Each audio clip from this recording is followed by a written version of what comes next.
of the week. It's Friday the 13th of February. Unlucky for some, but not if your name's Robbie Williams. Today he celebrates his 35th birthday, so a big happy birthday to the Robster.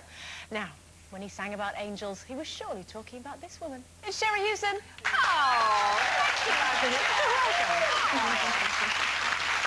Glamorous, gorgeous, and since her man's been gone, gagging for it. She's the one. It's Jane McDonald.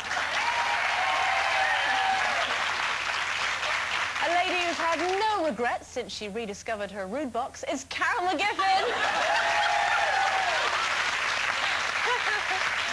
And let me entertain you. It's me, Andrea McLean. Ready and waiting in the loose lounge are a pack of men. Returning to our screens tonight in a new comedy series, it's actor Stephen Mangan. Showing us how to seduce with style in the kitchen this Valentines, it's chef Gino and two true 80s legends performing a special version of their stone-cold classic Labour of Love. It's Hue and Cry! First, though, today is Friday the 13th, but in case you haven't forgotten, that means that tomorrow is the 14th. It's Valentine's Day. Yeah. And psychologist Dr. Pam Spur has warned that only a fool waits until the night before to start dropping hints about what they expect from their loved one on Valentine's Day. So have you all been dropping hints? Well, there's no point in me dropping any hints. It's in Australia, isn't it, really? But my mother did say that something had arrived from Australia. Yeah, it could it might be him. Yeah, a really big box of air holes. All packaged up with a big ribbon around it. That would be great. Yeah, I would. Have you been dropping hints, Carol? Yeah, I have actually. For ages, I'm saying, don't get me anything or I'll be really cross. But you don't mean that, though, I do you? You know what? I might have turned into a soppy girl now that I'm completely in love. Oh. But I still don't like Valentine's Day. I still think it's, you know, it's just an opportunistic, commercial, exploitative exercise that's non-inclusive and makes single people feel like absolute rubbish. I love it. And I don't like it. I think it's brilliant. I like it. It's the one day of the year where men have no excuse. It's just a little bit of prodding. Yeah. Be nice to us ladies. You don't need someone to tell you what day to do that. They should do it every day. But they do. And that's the day. No, they don't. Yes, mine doesn't. Now listen here, you lot. What? Billy No Mate's here, right? Ah, thank you. I don't have any Valentine's cards coming at all. How do you know? Well, I know I don't. Who's going to... Are you sending me one? No. Well, then, that's it, isn't it? But I have to say, though, I have looked at some Valentines. Aren't they lovely? I nearly bought one for myself the other day. So I thought, oh, and I made it plain and You didn't, though, did you? Because no, that's just wrong. that would be sad. That's just wrong. Okay. It's time to see what glamorous goings-on have been happening in the world of celebrity. When I grow up, I wanna be famous, I wanna be a star. First to go under our showbiz spotlight this week is Mr. Mickey Rourke. Now, he caused a bit of a stir at the BAFTAs on Sunday when he collected an award for his film, The Wrestler. Obviously, quite excited, a little bit shocked.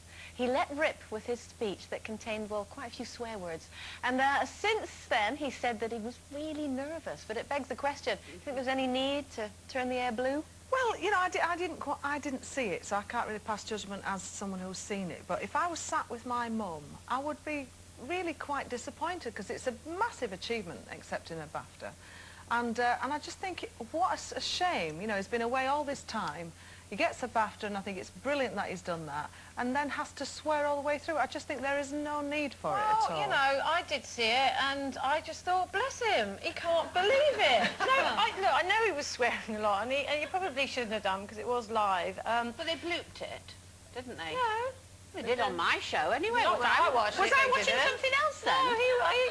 No, I think you were. So you don't think it was that bad? No, I don't, because, you know, he has been in the wilderness for a long time, and, you know, to win that award, I think he'd already won one, I think he just couldn't believe it, and I think he was so happy to be up there accepting this award. I thought it was quite sweet, quite endearing, and I also think it's Mickey Rourke, isn't it? You know, it'd be more so if Tom Hanks did it, you'd be ooh, but you know, it's Mickey Rourke. Well, you kind of know someone's going to do it. Yeah, and also he's not like a scientist winning a Nobel Prize or something. No. Then that would be really shocking. The thing is with it, they did bleep it on whatever I was watching, so obviously I was on a different side altogether. Repeat then. Oh, maybe. But anyway, I just thought, you know, they all expected Mickey Rourke to do that. You know, if he'd have gone and said, oh, thank you very much, it's lovely, they'd have gone, this isn't the person, this isn't the right actor. He did do it. It was bleeped that I saw, so it didn't offend me. But, you know, that's what you expect from him. That's who he is. And that's the act that came on stage. And that's who, and I think, I don't like people swearing. I think it's wrong, and particularly in that situation. But you wouldn't expect anything else. So don't put him on live television if you don't want him to swear. That's the end of the story. Because we don't like that on live TV. Well, no, we don't. No. You're absolutely right. OK, next up, Peaches Geldof, who announced earlier in the week that her 186-day marriage to Max Drumley is over. But her family allegedly only found out about the split after reading about it on a website. Sir Bob was said to be not best pleased about hearing of the split in this way. Can we understand why she didn't want to tell him herself? Oh, I sound like Mary Whitehouse today, don't I? But the thing is, I just feel really sorry for Sir Bob, really, because, you know, he was against the marriage to start with. He's tried to put her right, and then she goes and does that as well. That just seems so disrespectful to her father that I don't know, I just want to take her to one side and slap her legs. That's what I want to do with her. She's a wild child. She is. I know, but he's had it, I mean, God, he's had enough, hasn't he? It's Really? not, no, it's not that upsets me. What upsets me about it is the fact that she's clearly got no respect for the institution of marriage. I knew you were going to say well, that. because I have. You know, there's no way I just, like, you know, clear off to Las Vegas and marry someone I just met. Yeah, but she's only 19. She probably hasn't properly thought it all through. No, She's maybe a bit you know, embarrassed. And, but then you know, she came if back you and do she something did an wrong, interview you and don't said- want to sort of face your dad. Maybe you know, just taking a slightly cowardly way out, but it's kind of She understandable. always said, oh, marriage is not forever, and, you know, it probably won't last for... Yeah, But you know what? This is the Geldof family. Again, it's expected. She's doing exactly what we expect her to do from all the media she has around her. We knew she would do this. You know, I knew, didn't you, when she got married? Didn't you think rock and roll. that was going to be it? In a minute, it'll be over. Okay. Yeah. What a shame. However, despite all that, the biggest celebrity story of the week, surely, was this. Oh, The it's question, me! it is, and the question on my everyone's lips is, can you believe he managed to pick her up? What was going on there, Carol? It was a struggle. I mean, poor Mark. Okay, he's tall and he's quite, you know, sly. He's chunky. He's good. Yeah, nice Yeah. big show. Nice That's big what shoulders. you've told us, But anyway. no, I'm quite heavy because I'm tall. And I said to him, "You won't be able to lift me up." He said, "No, I will." And you know, the pictures. You know, the photographer keeps taking loads and loads of pictures all the time.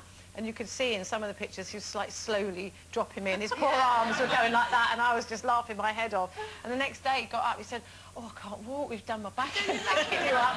Poor thing, I'm like, you know, how's he going to carry me over the Listen, threshold? I know exactly how he feels because I've picked you up from many a bar. So it's done my back in forever.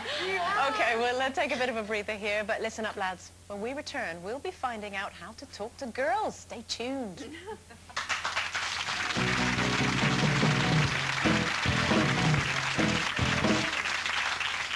Welcome back to Friday Lunch with the Loose Ladies. Now, a new book has taken the US by storm. It's called How to Talk to Girls, and it was written by a 9-year-old boy, Alec Grevin, who, after observing boys and girls in his class, produced a pamphlet to try and teach boys how to win over the girls. Now, it has all sorts of useful information in it, like, this is my favourite, many boys go for the pretty girls. It's easy to spot them because they have big earrings, fancy dresses and all the jewellery.